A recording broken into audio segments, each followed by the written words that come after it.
warahmatullahi wabarakatuh. Waalaikumsalam. Silakan Khadatul Syekh Andre Rosiade. Terima kasih Bu Ketua, pimpinan, anggota, Pak Simon, Pak Dirut dan jajaran seluruh direksi holding maupun subholding. Memang banyak teman-teman sudah menyampaikan, saya hanya menyampaikan sedikit saja. Yang pertama, kita tahu Pak Simon diangkat jadi komut Pertamina, lalu dilanjutkan jadi Dirut ya. Pertama jadi komut dulu. Pas Pak Simon jadi komut itu saya mendengarkan banyak dari Bapak dan Ibu di depan saya ini mengucapkan syukur alhamdulillah. Alhamdulillah kami banyak punya komut yang baik gitu. Nggak stres lagi kami, ada yang marah-marah gitu. Itu Pak Simon jadi komut. Ya. Saya nggak tahu berani nggak ibu-ibu dan bapak-bapak ini ngomong. Tapi omongan ke saya begitu waktu itu. Nah, lalu Pak Simon sekarang jadi Dirut. Yang saya tahu pengangkatan Pak Simon ini ditugaskan oleh Presiden Prabowo untuk memastikan bahwa Pertamina ikut berperan aktif dalam swasembada energi. Otomatis kita harus mampu menyediakan ketersediaan energi dalam negeri. Ya, di mana tentu impor BBM maupun impor crude itu berkurang. Betul Pak Simon? Itu tugas dari Presiden kan? Ya, dari Presiden Prabowo. Nah, di Desember kemarin saya sudah menyindir sebenarnya nama Saudara Sani di rapat ini, ya, yang lebih sakti daripada Pak Taufik itu. Kalau Pak Simon tahu, Pak Sani itu lebih sakti dari Pak Taufik, betul ya Pak Taufik? Nah, itu Pak Taufik tuh Dirut Kilang, udah ditangkap sama Kejaksaan Agung, gitu. Itu lebih sakti. Karena Pak Taufik ini setahu saya nggak ikutan urusan crude. Pusing kepalanya ngurus RDMP Balikpapan. Kira-kira kapan kelar Pak? Kapan diresmikan Presiden rencana Pak? Kan kita rencana 2023, geser 2024, sekarang 2025. Kira-kira kilangnya kapan ya bisa kelar?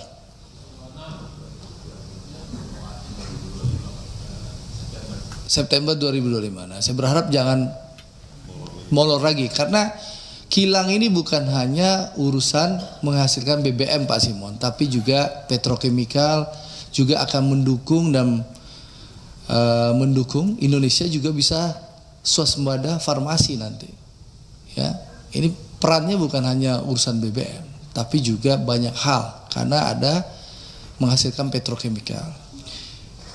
Jadi tadi disampaikan Pak Herman Khairun, kita tunggu roadmap-nya Pak Simon. Ya, nanti habis Lebaran kita akan undang lagi. Tolong Pak Simon paparkan periodisasi Simon Alesius Mantiri menjadi Dirut Pertamina.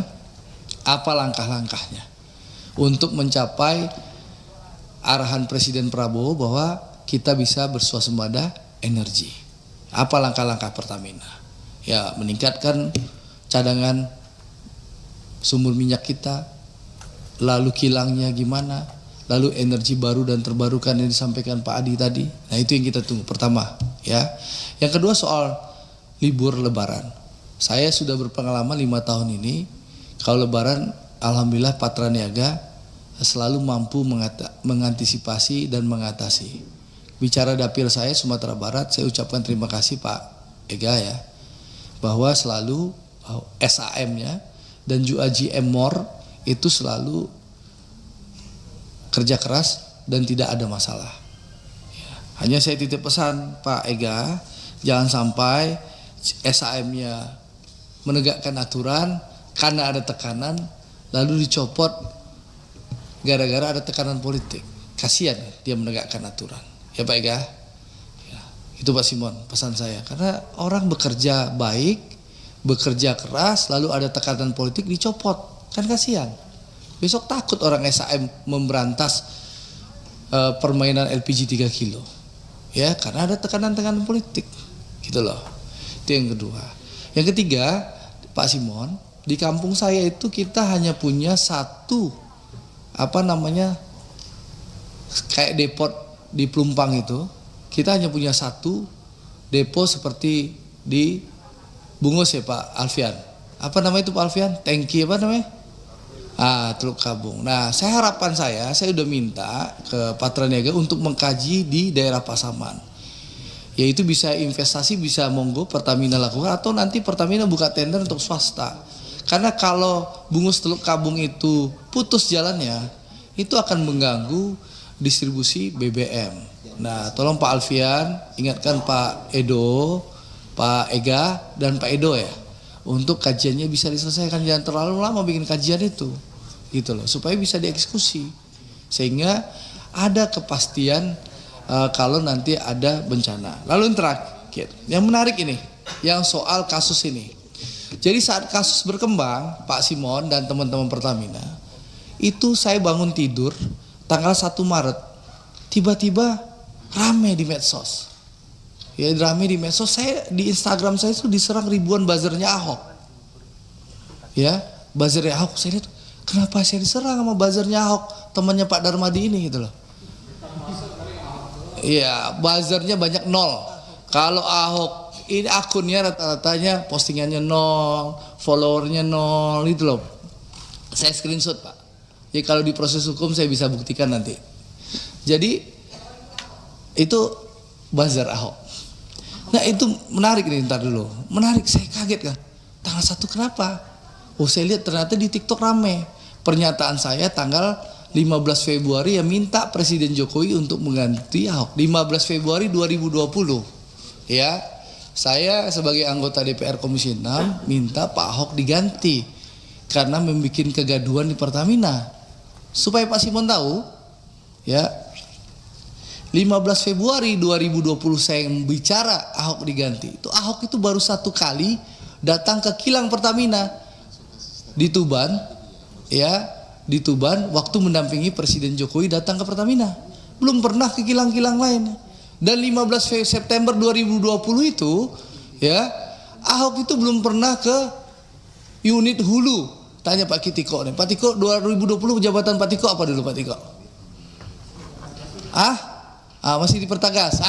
Nih PHE dulu Pak Taufik ini kan orang hulu. Pernah nggak Pak Ahok itu September 2020 waktu saya teriak? Belum pernah kan? Kayak ini dulu belum. Jadi dia hanya banyak omon-omon Pak Darmadi. Ya, bahkan kenapa sih bilang kegaduhan? Sebentar Pak.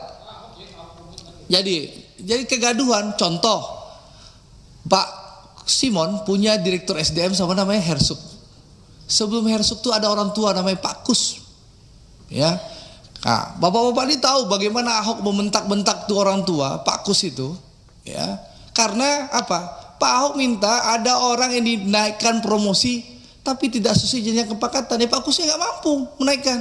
Dimaki-maki lah Pak Kus itu. Saya bisa ganti Anda loh. Saya bisa ngomong sama Menteri BUMN. Kok perlu Menteri BUMN nggak setuju? Saya bisa ngomong Presiden. Karena Ahok dulu temannya Presiden Pak. Sakti Mandraguna dulu. Jadi meskipun saya minta dicopot, nggak mungkin dicopot karena Ahok itu temannya Presiden.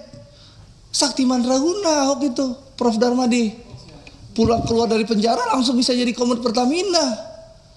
Nah, tapi yang menarik setelah Kejaksaan Agung melakukan penangkapan, membongkar kasus korupsi yang mengagetkan kita semua ya. Kalau itu benar ya, itu mengagetkan kita semua. Saya berpikir malingnya si Sani itu main impor crude aja.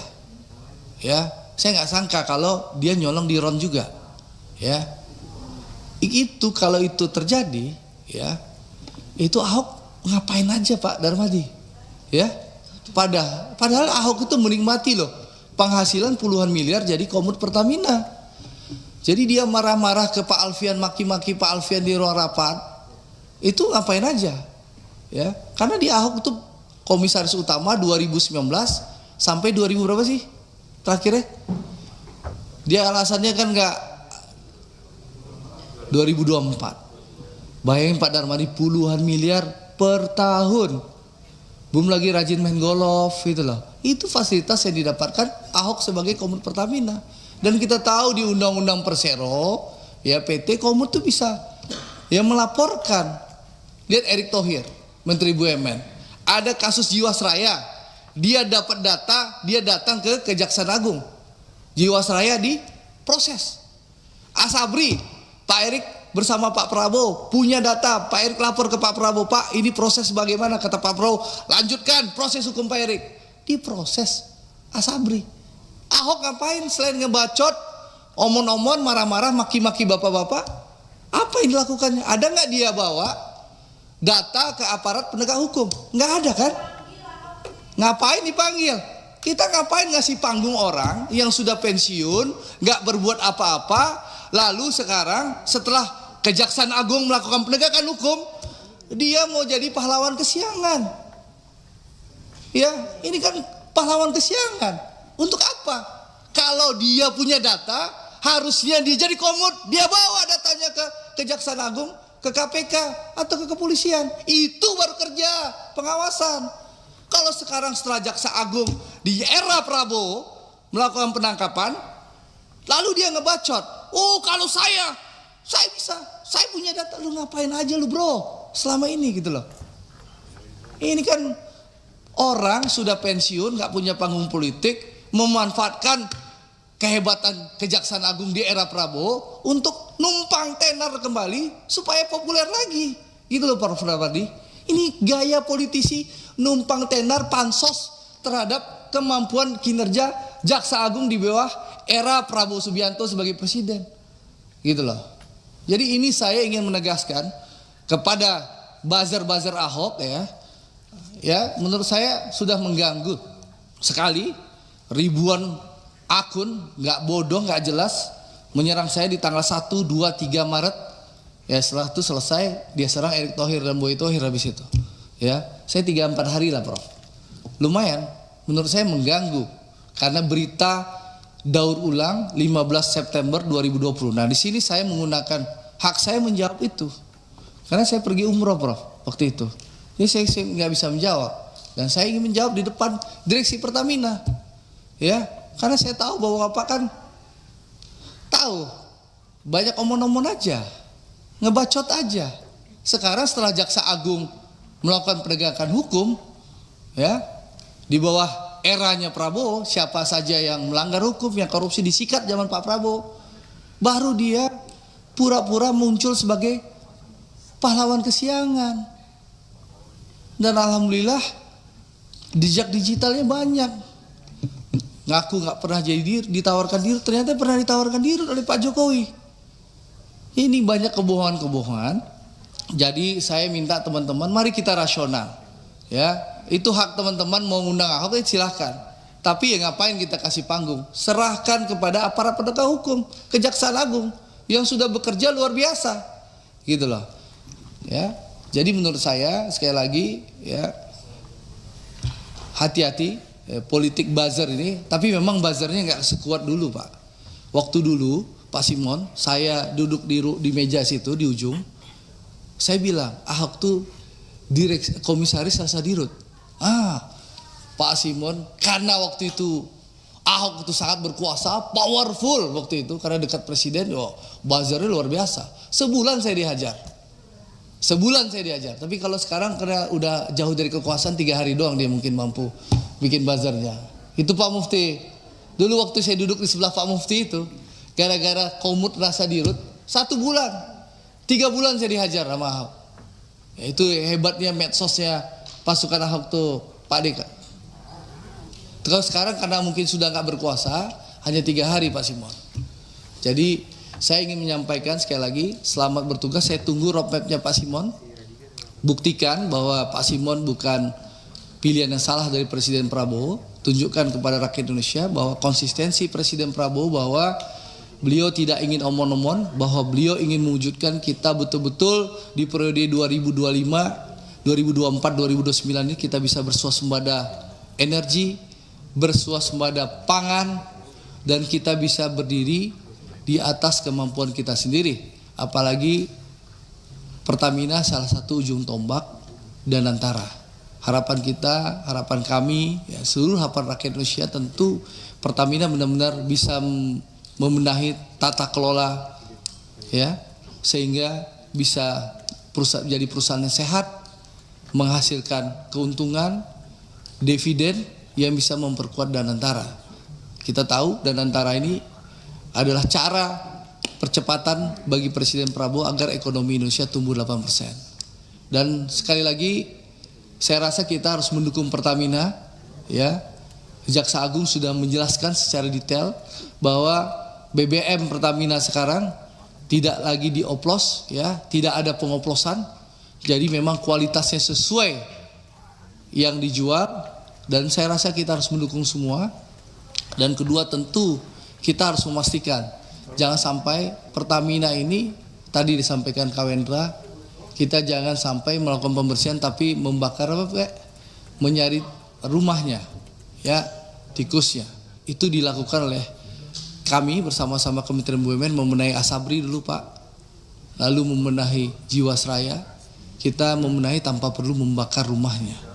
Kasihan Bu Emma nanti Pak, ya, saya dengar banyak bank asing sudah nelfon Bu Emma gara-gara kasus ini. Jangan sampai Bapak default gara-gara isu yang tidak benar berkembang.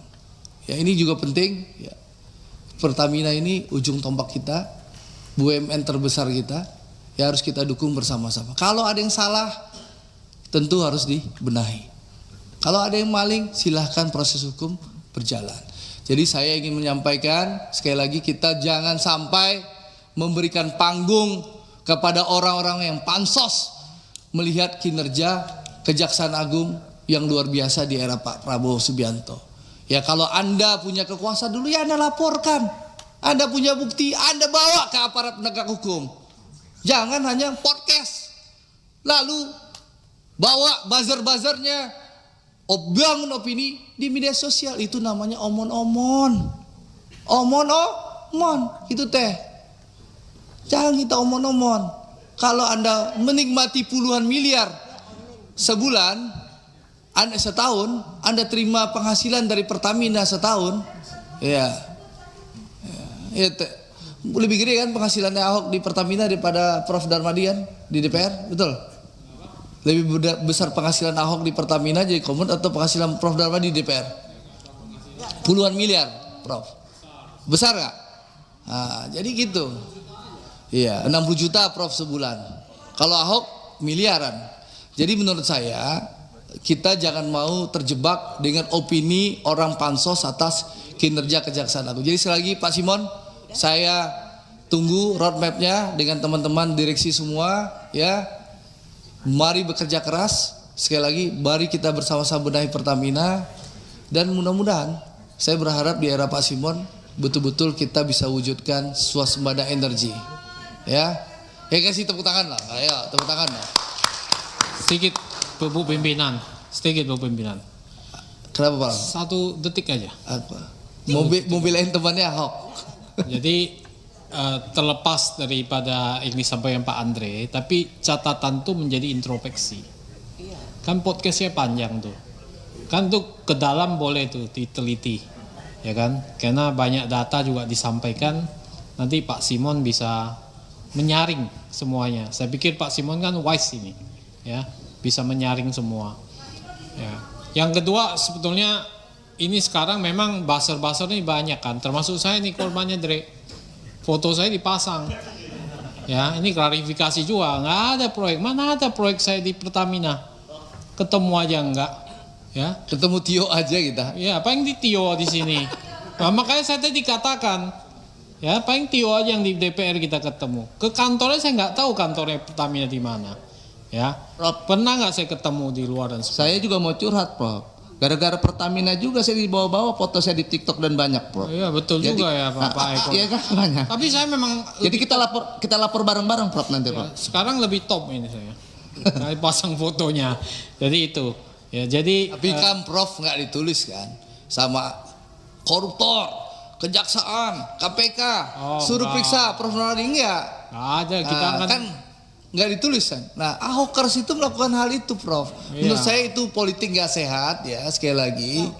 Nah, ini penting kita sampaikan, ini kan terbuka di publik supaya juga kita jangan sampai, ya, termakan opini yang tidak sehat, cara-cara yang tidak benar, ya, dalam berpolitik, ya.